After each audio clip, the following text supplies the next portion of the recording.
ወይም ዘላን ሕዝብ አድርገን እንቆጥራቸው ይሆናል። ነገር ግን ይህ ትልቅ ስህተት ነው። የአሞራውያን ታሪክ ከዚህ እጅግ የረቀቀ ነው። የታሪካቸው ፈለግ የሚጀምረው እዚህ ዛሬ በምናውቃት ከነዓን ወይም ፍልስጤም ምድር ላይ አይደለም። መነሻቸው ከሰው ልጅ ስልጣኔ ምንጭ ከኤፍራጥስና ከጤግሮስ ወንዞች ማዶ ከጥንታዊቷ ሜሶፖታሚያ የአሁኗ ኢራቅ ነው።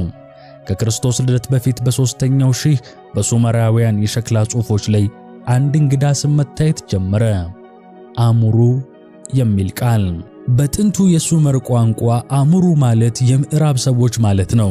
ፀሐይ ወደምትጠልቅበት አቅጣጫ የሚኖሩ ከሶሪያ በረሃዎች ተነስተው እንደ አውሎ ንፋስ የሚመጡ ኃያላን ማለት ነው።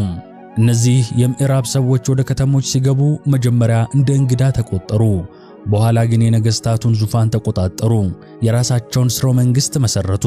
አንድ እውነት ልንገራችሁ፣ ዓለም በታላቅ አክብሮት የምታነሳው የሥልጣኔ ሁሉ እናት የምትባለው ታላቋ ባቢሎን ከትንሽ መንደርነት ወደ ታላቅ የዓለም ኢምፓየርነት የተሸጋገረችው በእነዚሁ የአሞራውያን እጅ ነበር። አዎን፣ ባቢሎንን የገነቧት አሞራውያን ናቸው። ዓለም የሕግ አባት እያለች የምታሞግሰው የመጀመሪያውን የተጻፈ ሕግ በድንጋይ ላይ የቀረጸው ታላቁ ንጉሥ ሐሞራቢ አሞራዊ ነው። ነገር ግን ወዳጆቼ የአሞራውያን እውነተኛው ማንነት ያለው በስልጣኔያቸው ውስጥ አይደለም። አሞራውያን አሞራዊ ያሰኛቸው ከግንባቸው ውፍረት በስተጀርባ የተደበቀ እጅግ ዘግናኝና የጨለማ ታሪክ አላቸው። ይህንን ለማግኘት ወደ ኖህ ድንኳን መመለስ አለብን። ታሪኩ የሚጀምረው ከአንድ እርግማን ነውና። ከጥፋት ውሃ በኋላ ኖህ በድንኳኑ ውስጥ ወይን ጠጥቶ በሰከረ ጊዜ ልጁ ካም የአባቱን እርቃን አየ። ኖህ ከእንቅልፉ ሲነቃ ኃጢአቱን የሠራው ካም ሆኖ ሳለ ኖህ ግን የረገመው የካምን ልጅ ከነዓንን ነው። ከነዓን የተረገመ ይሁን አለ። አሞራውያን የዚህ የተረገመው የከነዓን ቀጥተኛ ዘሮች ናቸው። በደማቸው ውስጥ ገና ከመነሻው አንድ አጋንንታዊ ዲኤንኤ ተሸክመው ነበር። ይህንን ለመረዳት አንድ እንግዳ የሆነ ቃል ላስተዋውቃችሁ፣ ረፋይም። መጽሐፍ ቅዱስ አሞራውያንን ሲገልጣቸው በተደጋጋሚ ከዚህ ቃል ጋር ያያይዛቸዋል። ረፋይም ማለት ረአይንት ከሚለው ማለትም ግዙፋን፣ የሙታን መናፍስት ወይም አስፈሪዎች የሚለው ቃል አቻ ነው። ይህ ባዮሎጂካዊ እውነታ ነው። በዘመነ ኖህ ከጥፋት ውሃ በፊት የእግዚአብሔር ልጆች የተባሉት የሴት ዘሮች ከሰው ልጆች ማለትም ከቃየን ልጆች ጋር ተዳቅለው ኔፍሌም የተባሉትን ግዙፋን እንደወለዱ መጽሐፍ ይነግረናል። ከጥፋት ውሃ በኋላ ይህ የግዙፋን ባህሪ በከነዓን ልጆች ውስጥ በተለይም በአሞራውያን ውስጥ በኃይል ተገለጠ። ለዚህ ነው ነቢዩ አሞጽ ስለ አሞራውያን ሲናገር እኔ ግን አሞራዊውን ከፊታችሁ አጠፋሁ፣ ቁመቱ እንደ ዝግባ ቁመት፣ ኃይሉም እንደ ወርካ ነበረ የሚለው። ነቢዩ እያወራ ያለው ስለ ዛፍ አይደለም፣ ስለ ሰው ነው። አንድ ሰው ቁመቱ እንደ ዝግባ ነው ሲባል ምን ይታያችኋል? አሞራውያን በተራ ሰው ዓይን ሲታዩ እግዚአብሔር የፈጠራቸው አይመስሉም። እነዚህ ሰዎች ግንብ ገነቡ፣ ማን ይነካናል ብለው ተመኩ። ትክክል ነበሩ። በሰው ጉልበት ማንም ሊደፍራቸው አይችልም። ነገር ግን በትዕቢታቸው ከፍታ ላይ ሳሉ አንድ የሰዓት ቆጣሪ መሽከርከር ጀመረ። አሞራውያን ግዙፋን ናቸው። ምድርን በኃይል ገዙ። ደማቸው የተበከለ፣ ተግባራቸው የረከሰ። ብዙዎቻችን በሕይወታችን የምንጠይቀው ጥያቄ ይህ ነው። እግዚአብሔር ሆይ ክፉዎች ሲሳካላቸው፣ ጻድቃን ሲረገጡ ለምን ዝም ትላለህ የሚለው ጥያቄ። መልሱን ለማግኘት ከጦር ሜዳ ወጥተን ወደ አንድ ጸጥ ያለ ስፍራ መሄድ አለብን። አሁንም ወደ ኋላ እንመለስ። እስራኤል ገና ሕዝብ ከመሆናቸው በፊት አሞራውያን ገና በከነዓን ምድር የኃያልነት ጣሪያ ላይ ከመድረሳቸው አስቀድሞ ወደ አንድ የጨለማ ምሽት አብረን እንጓዝ። ጊዜው ከክርስቶስ ልደት በፊት 2000 ዓመታት ገደማ ነው። ቦታው የከነዓን ምድረ በዳ። አንድ አዛውንት ሰው ከድንኳኑ ወጥቶ ወደ ሰማይ ይመለከታል፣ ከዋክብትን ይቆጥራል። ይህ ሰው አብርሃም ነው። ኦሪት ዘፍጥረት ምዕራፍ 15 በሰው ልጅ ታሪክ ውስጥ ከተመዘገቡት እጅግ አስፈሪና ምስጢራዊ ሌሊቶች አንዱን ይተርካል። በዚያች ሌሊት አብርሃም ለእግዚአብሔር መሥዋዕት አቀረበ። እንስሳቱን ለሁለት ከፈለ። ፀሐይ ልትጠልቅ ስትል አብርሃም ከባድ እንቅልፍ መጣበት። መጽሐፍ ቅዱስ ሲገልጸው ድቅድቅ ጨለማና የሚያስፈራ ድንጋጤ ወደቀበት ይላል። በዚያ በተቀደሰ ጨለማ ውስጥ የሰማይ ድምፅ መጣ። እግዚአብሔር ከአብርሃም ጋር ውል ሊዋዋል የዘመናትን ዕቅድ ሊገልጥለት ነው። እግዚአብሔር ለአብርሃም የነገረው ትንቢት አብርሃም የጠበቀው አይነት የምስራች አልነበረም። ልብን የሚሰብር ተስፋን የሚፈታተን አስደንጋጭ ቃል እንጂ።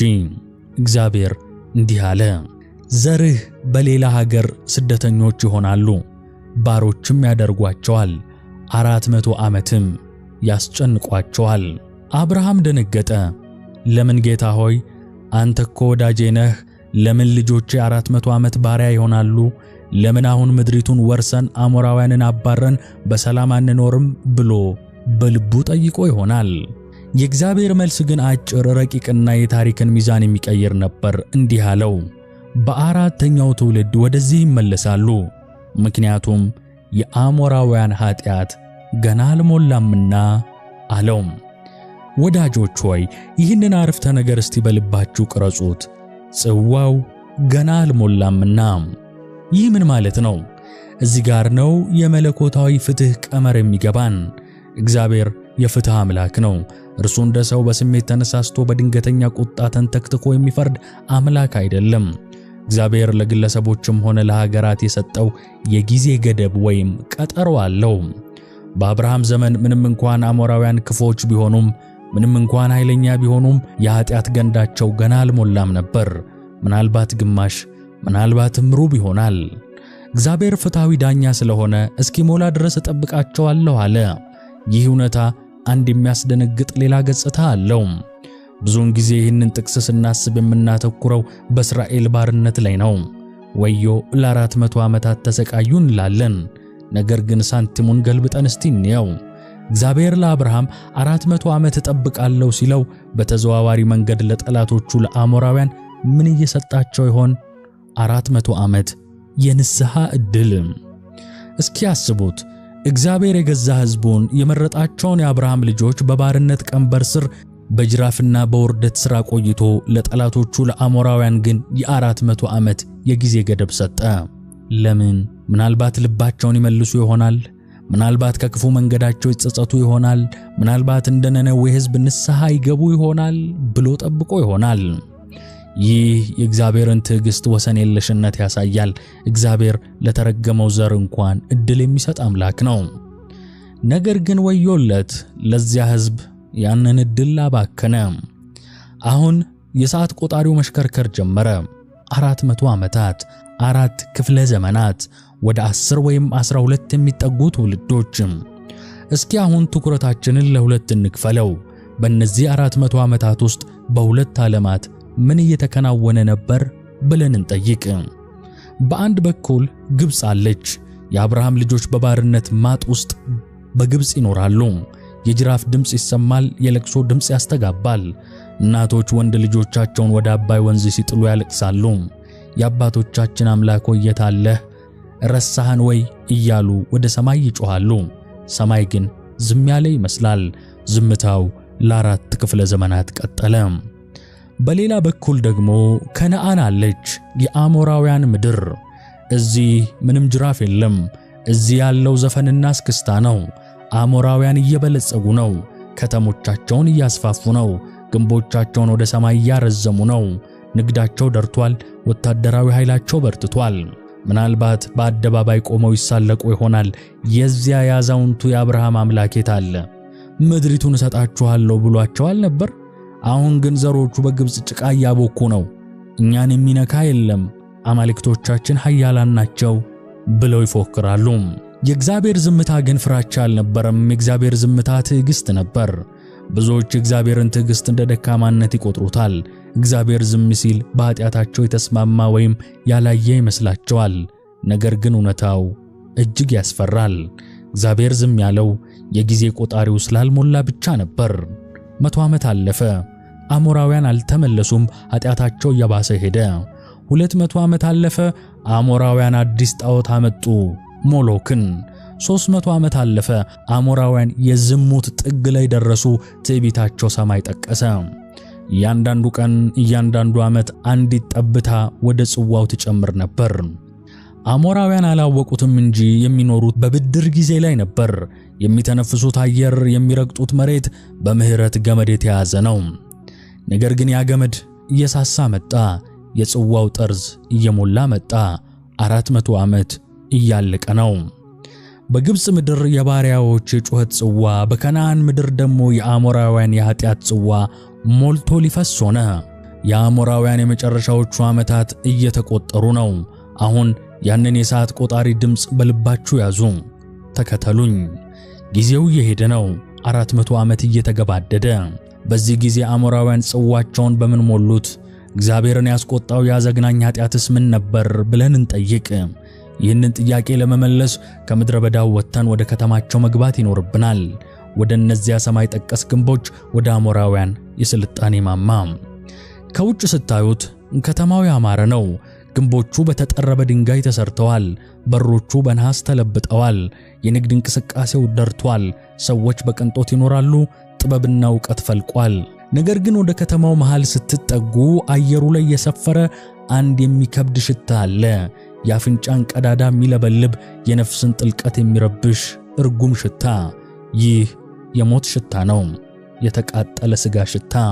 ኑ ከከተማው ወጣ ብሎ ወደሚገኘው ሸለቆ አብረን እንውረድ። ይህ ቦታ የሄኖም ሸለቆ ይባላል፣ ወይም በአሞራውያን ቋንቋ ቶፌት። ትርጉሙ የሚቃጠል ምድጃ ወይም የከበሮ ቦታ ማለት ነው። ጊዜው ሌሊት ነው። ጨለማው ምድሩን ውጦታል። ነገር ግን ሸለቆ በደማቅ ብርሃን ተጥለቅልቋል። የመብራት ብርሃን አይደለም፣ የሚንቀለቀል የእሳት ብርሃን እንጂ። በዚያ እሳት መሃል አንድ ግዙፍ አስፈሪ የነሐስ ምስል ቆሟል። ይህ የአሞራውያን ዋና አምላክ ሞሎክ ይባላል። ቅርጹን አስተውሉት። አካሉ የሰው አካል፣ ትልቅ ጡንቻና ግዙፍ። ራሱ ግን የሰው ራስ አይደለም። ቀንዶቹ የረዘሙ የኮርማ ወይም የበሬ ራስ እንጂ። ይህ ነሐስ ምስል ውስጡ ባዶ ነው። በውስጡ እንደ ምድጃ እሳት ይነድበታል። ነበልባሉ በጣዖቱ ዓይኖችና አፍ በኩል ይወጣል። የጣዖቱ ካህናት ከስር እንጨት እየማገዱ የነሐስ ምስሉን ያግሉታል። የነሐሱ ቀለም እስኪቀየር ወይም ወደ ቀይ ፍህምነት እስኪለወጥ፣ እንደ ፀሐይም እስኪንቀለቀል ድረስ ያሞቁታል። ሞሎክ እጆቹን ወደፊት ዘርግቷል፣ ልክ አንድ አባት ልጁን ለማቀፍ እጁን እንደዘረጋ ሁሉ። ነገር ግን እነዚህ እጆች የፍቅር እጆች አይደሉም፣ የሚንቀለቀሉ የነሐስ መጥበሻዎች እንጂ። አሁን ወደ ሸለቆ የሚገባውን ሰልፍ ተመልከቱ። እነዚህ እነማን ናቸው? ምርኮኞች ወይንስ ወንጀለኞች? በፍጹም አይደሉም። እነዚህ የአሞራውያን መኳንንት ናቸው። የከተማው ቱጃሮች ናቸው። ቀሚሳቸው መሬት የሚጎትት ወርቅ ያጠለቁ ጌቶችና እመቤቶች። በእጃቸው የገዛ ልጆቻቸውን ይዘዋል። ገና ጡት ያልተዉ ፈገግ የሚሉ እናታቸውን አጥብቀው ያቀፉ ንጹሐን ሕፃናት። ለምን ብለን እንጠይቅ።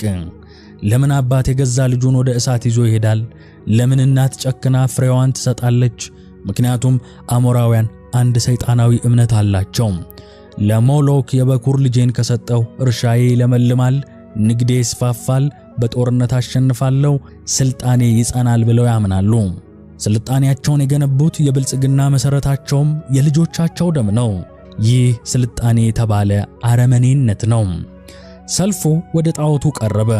የጣዖቱ ካህናት ልጆቹን ከእናታቸው እቅፍ ይነጥቃሉ። ሕፃኑ ያለቅሳል፣ እናቱን ይፈልጋል። ነገር ግን ወደ እሳቱ ይቀርባል። በዚያን ሰዓት አንድ የሚሰቀጥጥ ነገር ይፈጠራል።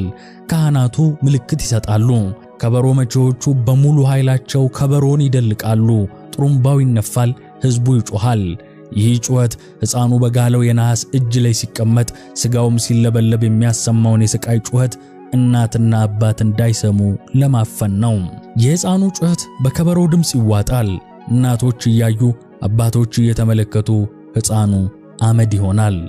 እናም አሞራውያን በልጆቻቸው አመድ ላይ ቆመው ስልጣኔ፣ ሰላም፣ ብልጽግና እያሉ ይዘፍናሉ።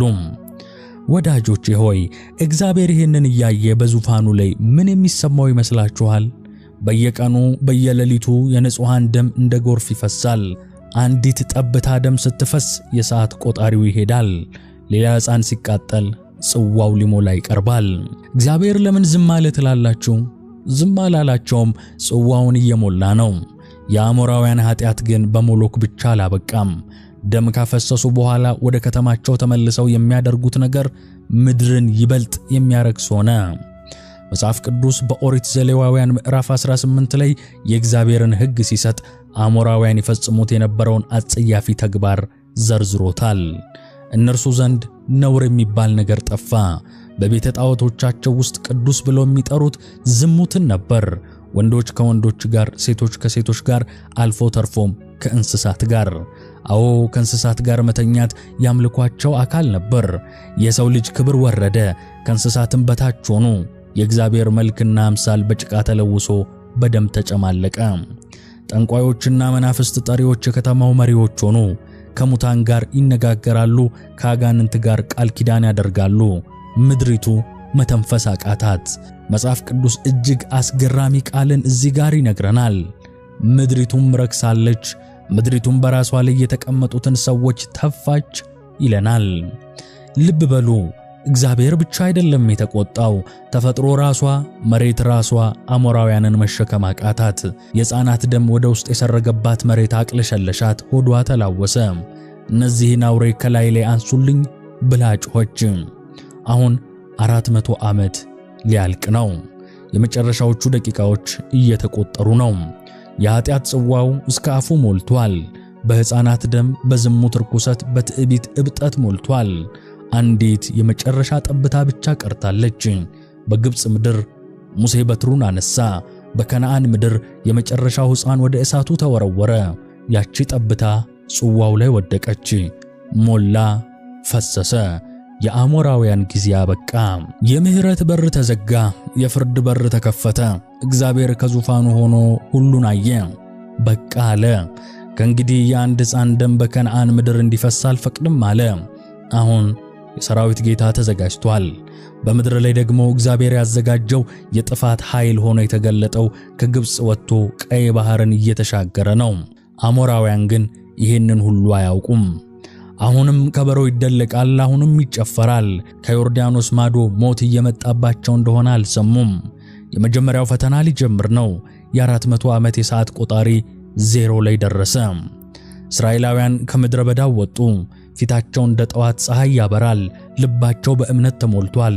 ከግብፅ ባርነት ወጥተው ቀይ ባህርን ተሻግረው በረሃውን አቋርጠው እነሆ አሁን በድንበር ላይ ቆመዋል። ከፊታቸው የተስፋይቱ ምድር ትታያለች፣ ያቺ ማርና ወተት የምታፈሰው ምድር። ነገር ግን አንድ ትልቅ ችግር አለ። ወደዚህ ምድር ለመግባት የበሩን መክፈቻ ቁልፉን የያዙ አስፈሪ የሆኑ የበር ጠባቂዎች አሉ። እነዚህ ጠባቂዎች ተራ ወታደሮች አይደሉም። የምስራቁን በር የያዙት የአሞራውያን ኃያላንና ጨካኝ ነገሥታት ናቸው። እስኪ ሁኔታውን በደንብ እንረዳ። እስራኤላውያን እዚህ ላይ ሲቆሙ ይህ የመጀመሪያቸው አይደለም። አስቀድሞ እዚህ ቦታ ጋር መጥተው ነበር። ነገር ግን ያኔ ምን ተፈጠረ? 12 ሰላዮችን ላኩ። ሰላዮቹ ተመልሰው ሲመጡ እጃቸው እየተንቀጠቀጠ ዓይናቸው በፍርሃት ፈጦ እንዲህ አሉ፣ ወንድሞቻችን ሆይ ተመለሱ። በዚህ ምድር ያሉት ሰዎች አይደሉም፣ ግዙፋን ናቸው። ከተሞቻቸው ወደ ሰማይ የደረሱ ናቸው። እኛ በፊታቸው ስንታይ እንዳንበጣ ነን አሉ። ይህ የአንበጣ ስነ ልቦና ይባላል። ፍርሃት አንድን ትውልድ ሙሉ በሙሉ በምድረ በዳ አስቀረው። ጠላትን ስታየው ራስህን አሳንሰህ የምታይበት፣ እኔ ኢምንት ነኝ እርሱ ግን ግዙፍ ነው ብለህ የምትሸበርበት በሽታ የአንበጣ ስነ ልቦና ይባላል።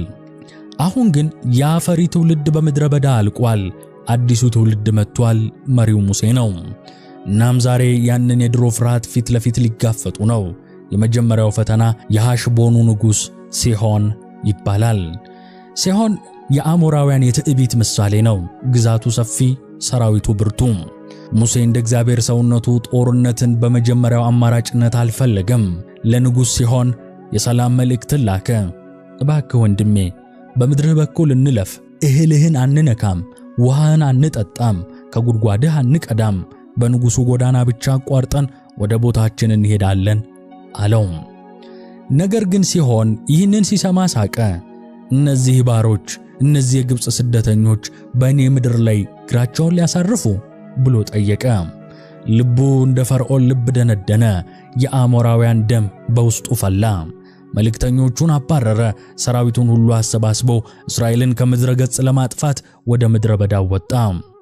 ሲሆን በራሱ ጉልበት ተማምኖ ነበር። ያላወቀው ነገር ቢኖር እየተጋፈጠ ያለው የሙሴን ሰራዊት ብቻ ሳይሆን የ400 ዓመቱን የእግዚአብሔር ፍርድ ጭምር ነው። ጦርነቱ በሐያዝ ተደረገ። አጭርና ደም አፋሳሽ ነበር። ትዕቢተኛው ሲሆን ወደቀ፣ ሰራዊቱ ተበተነ፣ ከተሞቹ ተወረሱ። ይህ የመጀመሪያው ድል ለእስራኤላውያን እንደ ማሟሟቂያ ሆነ። አንበጣ አይደለንም፣ ግዙፋንን መጣል እንችላለን የሚል አዲስ መንፈስ በውስጣቸው ዘራ። ነገር ግን ወዳጆቼ፣ ዋናው ጨዋታ ግን ገና ነው። ሲሆን ሰው ነው፣ ጠንካራ፣ ጨካኝ፣ ነገር ግን ሰው። ከእርሱ ቀጥሎ የሚመጣው ግን ከሰው በላይ የሆነ ፍጡር ነው።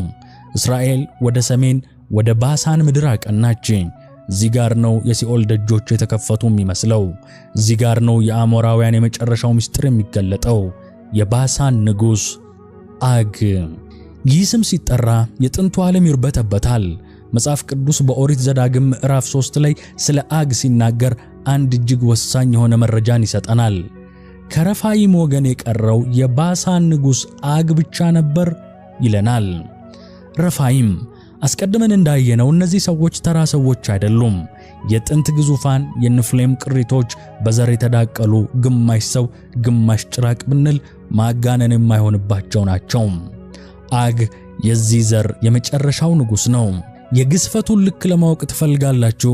መጽሐፍ ቅዱስ የቁመቱን ሜትር ባይነግረንም የሚተኛበትን አልጋ ልክ ግን መዝግቦልናል። አልጋው የብረት አልጋ ነበር። ርዝመቱ 9 ክንድ፣ ወርዱ 4 ክንድ ነበረ። እስኪ ይህንን በዘመናዊ መለኪያ እናስላው።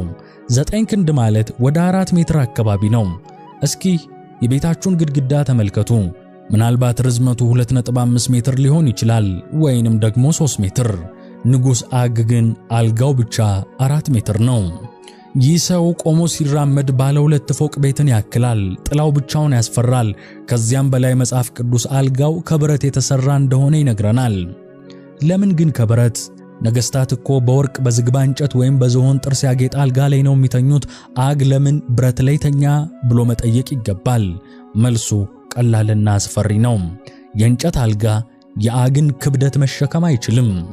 የዚህ ግዙፍ ሰው አካል ጡንቻና አጥንት ክብደት ተራ እንጨትን እንደ ስንጥር የሚሰብር ስለነበር ብቸኛው አማራጭ ብረት ሆነ። አግ ሲራመድ መሬት ይንቀጠቀጣል። ድምፁ እንደ ነጎድጓድ ነው። የሚገዛቸው ከተሞች 60 ከተሞች ነበሩት። ሁሉም በረጃጅም ግድግዳዎችና በነሐስ መወርወሪያዎች የተመሸጉ ናቸው። የግዙፋን ከተማ ይባላሉ። እስኪ ራሳችሁን በእስራኤላውያን ቦታ አድርጋችሁ አስቡ። ሲሆንን አሸንፋችሁ በድል ስሜት እየመጣችሁ ነው። ድንገት ግን አድማሱ ጠቆረ፣ ምድር ተናወጠች። ከባሳን ተራሮች ላይ ንጉሥ አግ ከነሰራዊቱ ወረደ። እስራኤላውያን አንገታቸውን ቀና አድርገው ሲያዩ ፊት ለፊታቸው የቆመው በሰው አእምሮ ሊታሰብ የማይችል ግዙፍ ፍጥረት ነው። ያ የድሮ የአንበጣ ፍርሃት ተመልሶ መጣ። ጉልበታቸው ተብረከረከ። ይህንንማ ማሸነፍ አንችልም፣ ከሰው ጋር መዋጋት እንችላለን፣ ከዚህ ተራራ ጋር ግን እንዴት እንዋጋለን ብለው አሰቡ። በዚህ ወሳኝና አስጨናቂ ሰዓት ከሰማይ አንድ ድምፅ መጣ። እግዚአብሔር ለሙሴ ተናገረው። ተመለስ፣ ተመለሱ፣ ሽሹ አላለውም። እግዚአብሔር እንዲህ አለ፣ በእጅህ አሳልፌ ሰጥቼዋለሁና አትፍራው አለው። እግዚአብሔር ለሙሴ የነገረው ይህንን ብቻ ነው። ግዙፉን ሰው፣ የብረት አልጋውን፣ 60ውን ከተማ፣ የረፋይምን ዘር እግዚአብሔር እንደ ኢምንት እንደ ትቢያ ቆጠረው። ይህ ሰው ለእናንተ ግዙፍ ሊሆን ይችላል፣ ለእኔ ግን የሠራሁት ፍጡር ነው። 400 ዓመት የጠበቅኩት ጽዋ ሞልቷል። አሁን ጊዜው የፍርድ ነው አለው ለሙሴ። ጦርነቱ በኤድራይ ተደረገ። ይህ ጦርነት የታሪክ ጦርነት ብቻ አይደለም፣ ይህ የዘር ጦርነት ነው። የእግዚአብሔር ዘር ከሰይጣን ዘር ጋር የገጠመበት።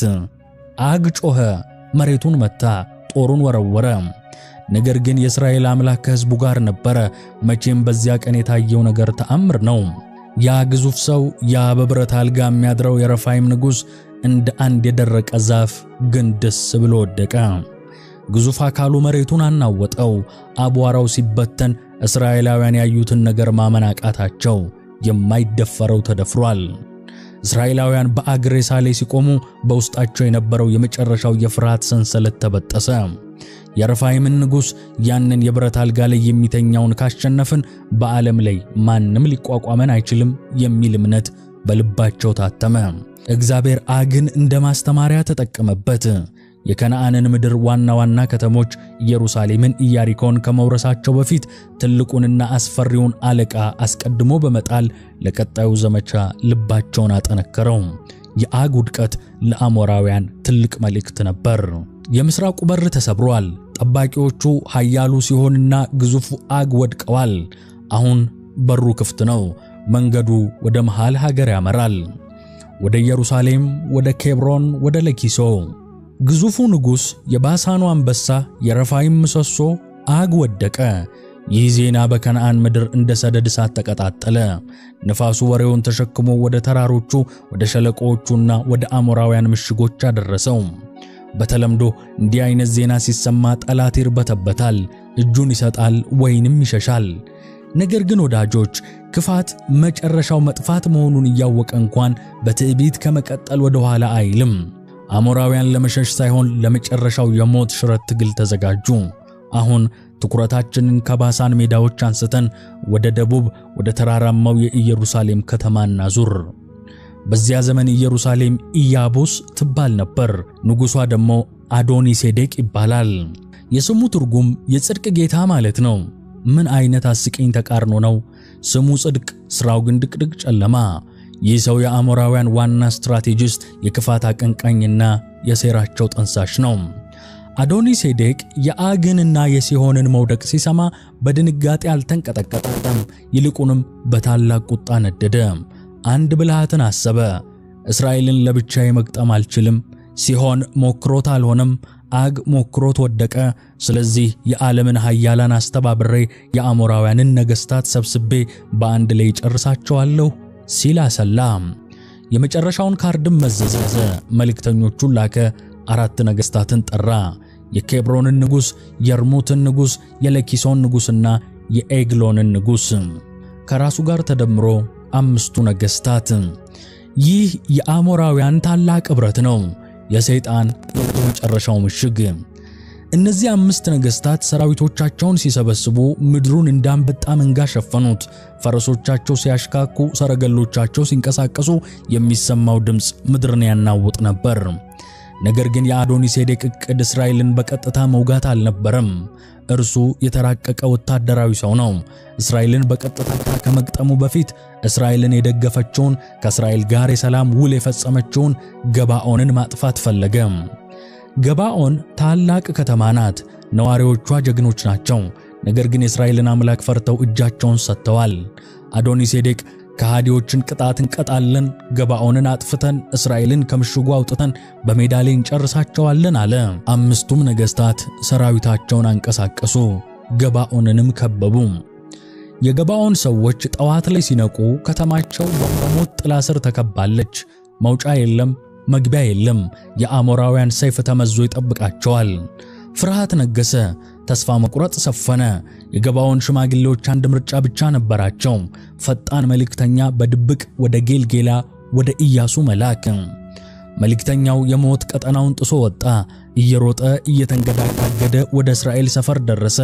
ለኢያሱ የነገረው ቃል ይጭንቀት ነበር። እጅህን ከባሮችህ ላይ አትመልስ፣ በተራራው የሚኖሩት አሞራውያን ነገሥታት ሁሉ ተባብረውብናልና ፈጥነህ ድረስልን፣ አድነን፣ እርዳን አለው። ኢያሱ ይህንን መልእክት ሲሰማ ምን ተሰማው? እስኪ ሁኔታውን በዓይነ ሕሊናችሁ ሳሉት። ኢያሱ ያለው ጌልጌላ ነው። ጌልጌላ ማለት በዮርዳኖስ ሸለቆ ውስጥ ከባህር ጠለል በታች ያለ ዝቅተኛ ቦታ ነው። ጦርነቱ ያለበት ገባኦን ደግሞ ተራራማ ቦታ ነው። ከጌልጌላ እስከ ገባኦን ያለው ርቀት ወደ 30 ወይም 40 ኪሎ ሜትር ይደርሳል። ይህ ብቻ አይደለም፣ መንገዱ ዳገት ነው። ከባህር ወለል በታች ተነስቶ ወደ ተራራው ጫፍ የሚደረግ እጅግ አድካሚ የሆነ አቀበት። ለተራ ወታደር ይህንን መንገድ ለመሄድ ቢያንስ 2 ወይም 3 ቀን ይፈጃል። ኢያሱ ሰማዩን ተመለከተ። ቀኑ እየጨለመ ነው። በተለመደው ወታደራዊ ስሌት ዛሬ ተዘጋጅተን ነገ እንወጣለን ማለት ነበረበት። ነገር ግን ኢያሱ የተለመደውን ነገር የሚያደርግ ሰው አይደለም። በዚያች ቅጽበት የእግዚአብሔር ድምፅ መጣ። በእጅህ አሳልፌ ሰጥቻቸዋለሁና አትፍራቸው፣ ከእነርሱ አንድ ሰው እንኳን በፊት አይቆምም አለው። ይህ ቃል ለኢያሱ እንደ ነዳጅ ሆነ። እግዚአብሔር ሰጥቼሃለሁ ካለ ምን እጠብቃለሁ አለ ለራሱ። እናም በዚያች ሌሊት በታሪክ ውስጥ ታይቶ የማይታወቅ አንድ አስገራሚ ወታደራዊ ኦፕሬሽን ታዘዘ። የሌሊቱ ጉዞ። ኢያሱ ለመላው ሰራዊቱ ትእዛዝ ሰጠ። ተነሱ፣ ትጥቃችሁን አጥብቁ፣ ዛሬ ሌሊት አንተኛም፣ ዛሬ ሌሊት ተራራውን እንወጣለን ሲል አዘዘ። እስቲ አስቡት፣ በጨለማ በሌሊት በሺዎች የሚቆጠሩ ወታደሮች ከባድ የጦር ትጥቅ፣ ጋሻና ሰይፍ ተሸክመው ያንን ከባድ አቀበት፣ ያንን ዳገት መሮጥ ጀመሩ። መራመድ አይደለም፣ መሮጥ ተያያዙ። ምንም ፋኖስ አላበሩም፣ ጠላት እንዳያያቸው። ድምፅ የለም፣ የሚሰማው የሰራዊቱ ትንፋሽና የጫማ ኮቴያቸው ብቻ ነው። ልባቸው በድካም ይመታል፣ ሳምባቸው ሊፈነዳ ይደርሳል፣ ላባቸው እንደ ጅረት ይወርዳል። ግን አይቆሙም። ምክንያቱም እያንዳንዱ ሰኮንድ የገባኦንን ዕድሜ ይወስናል። አሞራውያንስ ምን እያደረጉ ነው? በገባኦን ዙሪያ የመሸጉት 5ቱ ነገሥታት እስራኤል ጌልጌላ ነው ያለው፣ እዚህ ለመድረስ ቢያንስ 3 ቀን ይፈጅባቸዋል ብለው ተዘናግተዋል። ድንኳናቸው ውስጥ ተኝተዋል። ጠባቂዎቻቸው እያንቀላፉ ነው። ነገ በጠዋት ገባኦንን እናጠፋታለን እየተባባሉ ነው። የማያውቁት ነገር ቢኖር ከታች ከሸለቆው እንደ ነብር ድምፁን አጥፍቶ ሞት እየመጣባቸው መሆኑን ነው። ሌሊቱ ነጎደ፣ ሰዓታት አለፉ። የእስራኤል ሰራዊት ያንን የማይቻል የሚመስለውን ተራራ በቀላሉ ወጣ፣ ድካምንም አሸነፈ። ልክ በአድማስ ላይ የንጋት ጨረር ሲፈነጥቅ፣ ልክ ፀሐይዋ ብቅ ስትል እስራኤላውያን ገባኦን ደረሱ። አሞራውያን አይናቸውን እያሻሹ ከድንኳናቸው ሲወጡ ያዩትን ማመን አልቻሉም። ከበላያቸው በተራራው ጫፍ ላይ የእስራኤል ሰራዊት ተሰልፈዋል። ልክ እንደ መብረቅ፣ ልክ እንደ ጎርፍ ኢያሱና ሰራዊቱ እግዚአብሔር ታላቅ ነው እያሉ ወረዱባቸው። ድንገተኛ ጥቃት ሆነ። 5ቱ ነገሥታት ተደናገጡ። እነዚህ ሰዎች መቼ መጡ? ክንፍ አውጥተው በረሩ እንዴ? ብለው ተሸበሩ። የአሞራውያን ሰራዊት ተረበሸ። ሰረገሎቻቸው ተጋጩ፣ ፈረሶቻቸው ደነበሩ። የታሰበው ዕቅድ ሁሉ ፈረሰ። አንድነት ያሉት ተበታተነ። ኢያሱ ሰይፉን መዘዘ። ጦርነቱ ተጀመረ። ይህ ተራ ጦርነት አይደለም። ያ ሁሉ ትዕቢት፣ ያ ማን ይነካናል የሚል ጉራ አሁን ወደ ፍርሃት ጩኸት ተቀይሯል። ኢያሱና ሰራዊቱ እንደ ተራበ አንበሳ እያሳደዷቸው ነው። 5ቱ ነገሥታት በቤት ሆርን ቁልቁለት ወደ ታች እየተንደረደሩ ነው። ልባቸው በድንጋጤ ቀልጧል። ከኢያሱ ሰይፍ ካመለጠን እንተርፋለን ብለው አስበው ይሆናል። ነገር ግን ወዳጆች፣ ከሰው እጅ ማምለጥ ይቻላል፣ ከእግዚአብሔር እጅ ግን ወዴት ይሸሻል? ልክ አሞራውያን ቁልቁለቱን ወርደው አዜቃ ወደ ተባለችው ቦታ ሲደርሱ አንድ ያልጠበቁት ነገር ሆነ። ኢያሱ ከኋላቸው ነው ያለው፣ ከፊታቸው ግን ማንም የለም። መንገዱ ክፍት ይመስላል። ድንገት ሰማዩ ጠቆረ፣ ደመናው ከበደ። ነገር ግን ዝናብ አይደለም።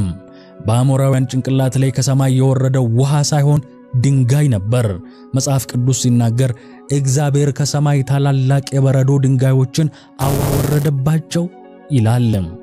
እስኪ አስቡት፣ እነዚህ ድንጋዮች እንደ ጠጠር የሚወረወሩ አይደሉም። እያንዳንዳቸው እንደ መዶሻ የሚቀጠቅጡ፣ እንደ ሚሳኤል ኢላማቸውን የማይስቱ ናቸው። እዚህ ጋር አንድ አስገራሚ ተአምር አለ። ጦርነቱ እጅ ለእጅ ፊት ለፊት ነው የሚደረገው። እስራኤላዊውና አሞራዊው ተቀላቅለዋል። አሞራዊውን ነገር ግን የሰማዩ ድንጋይ ወርዶ የአሞራዊውን ጭንቅላቱን ሲበጥሰው ከጎኑ ያለውን እስራኤላዊ ግን አይነካውም ነበር። የአሞራውያን ሰራዊት በድንጋጤ ተበታተነ። ጋሻቸው ከሰይፍ እንጂ ከሰማዩ ድንጋይ ሊያድናቸው አልቻለም። የራስ ቁራቸው ተሰባበረ። መጽሐፍ ቅዱስ ውጤቱን ሲነግረን አንድ አስደንጋጭ ሪፖርት ያቀርባል። እስራኤል በሰይፍ ከገደላቸው ይልቅ በበረዶ ድንጋይ የሞቱት በዙ ይላል። ይህ ምን ማለት ነው? ጦርነቱን የተዋጋው ኢያሱ አይደለም። ጦርነቱን የተዋጋው እስራኤል አይደለም። ጦርነቱን የተዋጋው እግዚአብሔር ነበር። ለ400 ዓመታት የፈሰሰው የሕፃናት ደም ወደ ሰማይ ጮኸ። አሁን ሰማይ መልሱን በድንጋይ እየላከ ነው። ነገር ግን ችግሩ ገና አልተፈታም። እስራኤል እያሸነፈች ነው። አሞራውያን እየረገፉ ነው። ሆኖም አንድ ትልቅ ጠላት ከፊት ለፊታቸው ቆሟል። አሞራውያን አይደሉም። ያ ጠላት ጊዜ ነው። ኢያሱ ወደ ሰማይ ተመለከተ። ፀሐይ ወደ ምዕራብ እያዘቀዘቀች ነው። ጥላው እየረዘመ መጥቷል። ምሽቱ እየተቃረበ ነው። ኢያሱ ጎበዝ የጦር መሪ ነው። አደጋው ገብቶታል። ፀሐይ ከጠለቀች ጨለማ ከመጣ ጦርነቱ ያበቃል። አሞራውያን ምድሩን ያውቁታል። ጨለማን ተገን አድርገው ወደ ዋሻቸው ይገባሉ፣ ይደበቃሉ። ነገ ጠዋት እንደገና ተደራጅተው ይመጣሉ። ከዚያም በላይ እነዚህ 5 ነገሥታት ካመለጡ የ400 ዓመቱ ፍርድ የተሟላ አይሆንም። እግዚአብሔር ሆይ ቀኑ አጠረብኝ፣ ጊዜው አልበቃኝም ብሎ መጸለይ ነበረበት። በዚያ ሰዓት በሰው ልጅ ታሪክ ውስጥ ከፍጥረት መጀመሪያ ጀምሮ ታይቶም ተሰምቶም የማይታወቅ አንድ ነገር ተፈጠረ። ኢያሱ ከጉልበቱ ተንበርክኮ እባክህ ጌታ ሆይ ብሎ አልጸለየም። በእስራኤል ሁሉ ፊት፣ በሰራዊቱም ሁሉ ፊት፣ በአሞራውያንም ፊት ወደ አንድ ታላቅ ድንጋይ ላይ ወጣ። እጁን ወደ ሰማይ ዘረጋ፣ ዓይኑን ወደ ፀሐዩ ተከለ። እናም ለፈጣሪ ሳይሆን ለፍጥረቱ ትእዛዝ ሰጠ። ድምፁ እንደ ነጎድጓድ ሆኖ እንዲህ ሲል ጮኸ፣ በገባኦን ላይ ፀሐይ ቁሚ፣ በኤሎም ሸለቆ ጨረቃ ሆይ ቁሚ ሲል አዘዘ። ወዲያውኑ ተፈጥሮ ደረቀች፣ አጽናፈ ዓለም ፍሬኑን ያዘ። ምድር በራሷ ዙሪያ መሽከርከሯን አቆመች፣ ወይም የብርሃን ሕግ ተቀየረ። ሳይንስ እንዴት ብሎ ይጠይቅ ይሆናል? ፀሐይ በሰማይ መካከል እንደ ተሰቀለች ቀረች። ልትጠልቅ የተቃረበችው ፀሐይ ወደ ኋላም አልተመለሰችም፣ ወደፊትም አልሄደችም። እዚያው ፍሪዝ አድርጋ ቀረች። ጨረቃ በኤሎን ሸለቆ እንደ ፋኖስ ተንጠለጠለች። እስኪ ወታደሮቹን ተመልከቱ። 1 ሰዓት አለፈ፣ ፀሐይ እዚያው ናት። ከምሽቱ 2 ሰዓት፣ 3 ሰዓት፣ አሁንም እኩለ ቀን ነው። ሙቀቱ ይፋጃል፣ ብርሃኑ ይዋጋል። የእስራኤል ወታደሮች ተገርመዋል። ይህ ቀን ለምን አያልቅም ይላሉ በጦርነቱ መሃል። ግን ድካም አይሰማቸውም። ይህ መለኮታዊ ብርሃን ጉልበት ሆኗቸዋል። በሌላ በኩል አሞራውያን አብደዋል። እነሱ የጨለማ ልጆች ናቸው። ለመዳን ጨለማ ይፈልጋሉ። ፀሐይዋ ለምን አትጠልቅም? ለምን መሸሸጊያ አጣን? ብለው ይጮሃሉ። ይህ ቀን ድርብ ቀን ሆነ። ወደ 24 ሰዓት የሚጠጋ ተጨማሪ ብርሃን ተሰጠ። አንዱ ቀን ወደ 2 ቀንነት ተቀየረ። ወዳጆቼ ይሄንን ልብ በሉ። የአሞራውያን ኃጢአት የተጠራቀመው ለ400 ዓመታት ነው። የ400 ዓመት ግፍ በአንድ የ12 ሰዓት ቀን ታጥቦ አይጠራም። ፍርዱን ለማጠናቀቅ እግዚአብሔር ጊዜን ራሱ መስዋዕት አደረገ። ለኢያሱ ለዚያ ለአንድ ታማኝ ባሪያው ሲል የጠፈረን ሕግ አቆመ። መጽሐፍ ቅዱስ ይህንን ሲመዘግብ በታላቅ አድናቆትና መደነቅ እንዲህ ይላል፣ እግዚአብሔር የሰውን ቃል የሰማበት እንደዚያ ያለ ቀን ከዛም በፊትም ከዚያም በኋላም አልነበረም፣ እግዚአብሔር ስለ እስራኤል ይዋጋ ነበርና ተብሎ ተጽፏል።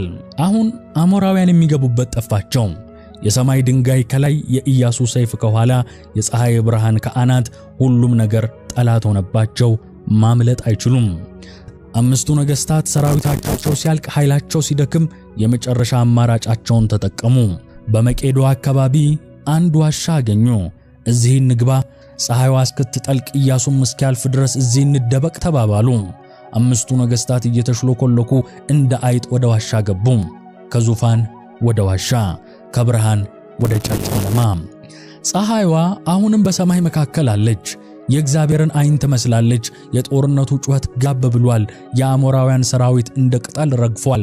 አሁን የኢያሱ ዓይኖች ያረፉት በሜዳው ላይ ሳይሆን በመቄዳ አካባቢ በሚገኝ አንድ ዋሻ ላይ ነው። በዚያ ዋሻ ውስጥ 5ቱ ሰዎች አሉ። እስኪ በዓይነ ሕሊናችሁ ተመልከቷቸው። ጠዋት ሲነሱ በወርቅ ዙፋን ላይ ተቀምጠው እስራኤልን እናጠፋለን ብለው ይፎክሩ ነበር። አሁን ልብሳቸው ተቀዳዷል፣ ዘውዳቸው ወድቋል። ይህ ትዕይንት የሰው ልጅን ከንቱነት ቁልጭ አድርጎ የሚያሳይ ነው። ሰው እግዚአብሔርን ተገዳድሮ ወዴት መሄድ ይችላል? እነዚህ ነገሥታት ከሰማይ ድንጋይ እናመልጣለን ብለው ወደ ዋሻ ገቡ። ነገር ግን የእግዚአብሔር ፍትሕ ወደዚያም ተከተላቸው። ኢያሱ ወደ ዋሻው መጣ። የዋሻውን በር ክፈቱ፣ እነዚያን 5 ነገሥታት አውጡልኝ ብሎ ወታደሮቹን አዘዘ። ድንጋዩ ተንከባለለ። ያቺ ያልጠለቀች ፀሐይ ወደ ዋሻው ጨለማ ብርሃኗን ላከች። 5ቱ ነገሥታት እየተንገዳገዱ ወጡ፣ በብርሃኑ ፊት ቆሙ። ያ ሁሉ ግርማ፣ ያ ሁሉ የሞሎክ ኃይል፣ ያ ሁሉ አስማት፣ ሁሉም ተገፎ ባዷቸውን ቀርተዋል። በዚህ ጊዜ ኢያሱ ያደረገው ነገር ለትውልድ የሚተላለፍ ታላቅ መልእክት ነበረው። የጦር አዛዦቹን ጠራ፣ በሰራዊቱ ፊት አቆማቸው። እናም አንድ እንግዳ ትእዛዝ ሰጠ። ወደዚህ ቅረቡ፣ እግራችሁን በእነዚህ ነገሥታት አንገት ላይ አድርጉ አለ ለጀነራሎቹ። ወዳጆች ሆይ ይህንን ትዕይንት በደንብ አስተውሉት። አዛዦቹ ቀረቡ፣ እግራቸውን አነሱ። የረገጡት ግን መሬቱን አይደለም። የረገጡት ለዘመናት እስራኤልን ሲያስፈራሩ የነበሩትን ግዙፋን የተባሉትን የሰው ደም ሲጠጡ የነበሩትን የነገሥታት አንገት ነው። ኢያሱ የሰይጣን ልጆች የአሞራውያንን አንገት በምድራዊው ሰራዊቱ እግር ስር አስቀጠቀጠ። በዚያች ቅጽበት በእስራኤል ልብ ውስጥ የነበረው የመጨረሻው ፍርሃት ተሰበረ። እስራኤላውያን ከዚህ በፊት ራሳቸውን እንዳንበጣ ያዩ ነበር። ኢያሱ ግን ታሪኩን ቀየረው።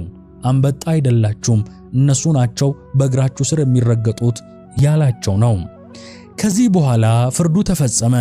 5ቱ ነገሥታት ተገደሉ። ኢያሱ በ5 ዛፎች ላይ ሰቀላቸው። በመጨረሻም ያቺ ለዘመናት የቆመች የመሰለችው ፀሐይ መውረድ ጀመረች። የእግዚአብሔር ተልእኮ ተፈጽሟል። ልክ ፀሐይቱ ስትጠልቅ ኢያሱ አስከሬናቸውን አውርዱ አለ። ወዴት ይውሰዱት? ወደዚያው ወደ ተደበቁበት ዋሻ። 5ቱ ነገሥታት እንደ ቆሻሻ ተወርውረው ወደ መቄዳ ዋሻ ገቡ። ዋሻው መደበቂያቸው ነበር፣ አሁን ግን ዘላለማዊ መቀበሪያቸው ሆነ። ትልልቅ ድንጋዮች በዋሻው አፍ ላይ ተደረጉ። ያ ዋሻ የአሞራውያን የስልጣኔ ፍጻሜ፣ የትዕቢት መቃብርና የእግዚአብሔር ፍትህ ምስክር ሆኖ ለዘላለሙ ተዘጋ። አሁን የመቄዳ ዋሻ ተዘግቷል። የ5ቱ ነገሥታት አስከሬን በድንጋይ ተቀብሯል። ጊዜ ነጎደ። ዛሬ የአሞራውያን ግዙፍ ግንቦች አፈር ሆነዋል። ማን ይነካናል ያሉት ነገሥታት ስም ተረስቷል። እግዚአብሔር አጥፋቸው እንዳለ ጠፍተዋል። ነገር ግን ወዳጆች፣ አንድ እጅግ በጣም አስፈሪ እውነት እዚህ ጋር ልንገራችሁ። አሞራውያን በሥጋ ሞተዋል። አዎን፣ ነገር ግን የአሞራውያን መንፈስ አልሞተም። ያ በባቢሎን የተጠነሰሰው በከነዓን ያደገው በሞሎክ ደም የሰከረው ክፉ መንፈስ ዛሬም በምድሪቱ ላይ ይንከራተታል። እንዲያውም ከድሮ በባሰ ኃይል በዘመናዊነት ካባ ተሸፍኖ በእኔና በእናንተ ዘመን በግልጽ እየተንቀሳቀሰ ነው። አሞራውያን የሉም ትላላችሁ? እስኪ ዙሪያቸውን ተመልከቱ። በጥንት ዘመን አሞራውያን ለብልጽግናችን ብለው ልጆቻቸውን ለሞሎክ ይሰዉ ነበር። የሕፃናት ጩኸት እንዳይሰማ ከበሮ ይደልቁ ነበር። ዛሬ የነሐሱ ምስል የለም፣ ግን የጽንስ ማቋረጥ አለ። ያኔ ከበሮ እየተመታ የሕፃኑ ጩኸት ይታፈን ነበር። ዛሬ ደግሞ ይህ እኮ ሰው አይደለም ደም ነው በሚል የድፍረት ስህተት ይታፈናል። እግዚአብሔር ያኔ የጥቂት ሺህ ሕፃናትን ደም አይቶ በምድሪቱ ላይ 400 ዓመታት ከጠበቀ በኋላ መጣ። ዛሬ በየቀኑ የሚፈሰውን የንጹሃን ደም አይቶ ምን እያለን ይሆን? አሞራውያን ግንባችን ረጅም ነው ማን ይነካናል ብለው በትዕቢት ተወጥረው ነበር። ዛሬም የሰው ልጅ የቴክኖሎጂ ግንብ ገንብቷል። በኒውክሌር ቦምብና በሳይንስ ተመክተን እግዚአብሔር አያስፈልገንም እያልን ነው። ይህ ያው የአሞራውያን መንፈስ ነው። ታዲያ ጥያቄው ይህ ነው፣ የኛ ዘመን የሰዓት ቆጣሪ የት ላይ ነው ያለው? እግዚአብሔር ለአሞራውያን 400 ዓመታትን ሰጠ። ንስሐ እንዲገቡ ፈለገ። ዛሬም ለኛ ለዚህ ትውልድ ጊዜ እየሰጠ ነው። እግዚአብሔር ዝም ያለው ኃጢአታችንን ስላላየ አይደለም። ዝም ያለው ጽዋው ገና ስላልሞላ ነው። ግን ወዳጄ እንጠንቀቅ። ማንም ሰው የጽዋው ጠርዝ የት እንደደረሰ አያውቅም። ምናልባት ዛሬ፣ ምናልባት ነገ የመጨረሻዋ ጠብታ ትወድቅ ይሆናል። የ400 ዓመቱ ደወል ሲጮህ እንደ ኢያሱ ዘመን ፀሐይ ሳትጠልቅ ፍርድ ይመጣ ይሆናል። ዛሬ ጥሪው ይኸውላችሁ፣ የዘመኑን አሞራውያን አትከተሉ፣ በግንባቸውም አትደበቁ። ፀሐይዋ ሳትጠልቅ፣ የምህረት በር ሳይዘጋ፣ የሰዓት ቆጣሪው 0 ላይ ሳይደርስ ዛሬውኑ ወደ እግዚአብሔር እንመለስ፣ ንስሐ እንግባ። የአሞራውያን ታሪክ ያለፈ ታሪክ አይደለም። ይህ የማይታይ ድንበር ማስጠንቀቂያ ነው። ጽዋው ከመሙላቱ በፊት የሚሰማ የመለከት ድምፅ ነው። ሰሚ ጆሮ ያለው ቢኖር መስማትን ይስማ። እግዚአብሔር ማስተዋልን ያድለን። ስብሐት ለእግዚአብሔር ወለወላዲቱ ድንግል ወለመስቀሉ ክቡር አሜን። ውድ ቤተሰቦቻችን ቻናላችን መባ ቲቪ ከልዑል እግዚአብሔር በታች በእናንተ በተመልካቾቻችን ድጋፍ ብዙ ማገልገል ችሏል። በመጀመሪያ ዛሬ ለደረስንበት ደረጃ ላደረጋችሁልን ቃላት የማይገልጹት ድጋፍ በታላቅ ትህትና ምስጋናችንን እናቀርባለን። የምንጓዘው ጉዞ ረጅም ነው፣ ራእያችንም ታላቅ ነው። ገና ያልተነገሩ የቅዱሳን ታሪኮች፣ ያልተመረመሩ የቤተ ክርስቲያን ሚስጥሮችና ለዚህ ትውልድ መድረስ ያለባቸው እልፍ አላፍ የእውነት ፍሬዎች አሉ። ይህንን ራዕይ ወደ ላቀ ደረጃ ለማድረስ የምርምር ጥራታችንን ለማሳደግ አስደናቂ ዝግጅቶችንም ለመፍጠርና የቤተ ክርስቲያንን መልእክት በዓለም ዙሪያ ለማድረስ የበለጠ አቅም ያስፈልገናል። የዩቲዩብ ገቢ ብቻውን ይህንን ታላቅ ህልም እውን ለማድረግ በቂ አይደለም። ስለሆነም ዛሬ ከተመልካችነት ወደ አጋርነት እንድትሸጋገሩ ልዩ ጥሪ እናቀርባለን። እያንዳንዱ የምትልኩት ድጋፍ ለዚህ አገልግሎት የምትለኩሱት አንድ ሻማ ነው። የዚህ ታላቅ መንፈሳዊ አገልግሎት የገንዘብ አጋር በመሆን የበኩሎን አስተዋጽኦ እንዲያደርጉ በትህትና እንጋብዛለን። በስክሪኑ ላይ በተዘረዘሩት የባንክ አድራሻዎች የአቅሞን ይደግፉ። አገልግሎቱ እንዲሰፋ ስለተባበሩ በልዑል እግዚአብሔር ስም እናመሰግናለን። በሚቀጥለው ዝግጅታችን እስክንገናኝ ሰላም እግዚአብሔር ከሁላችን ጋር ይሁን። አሜን።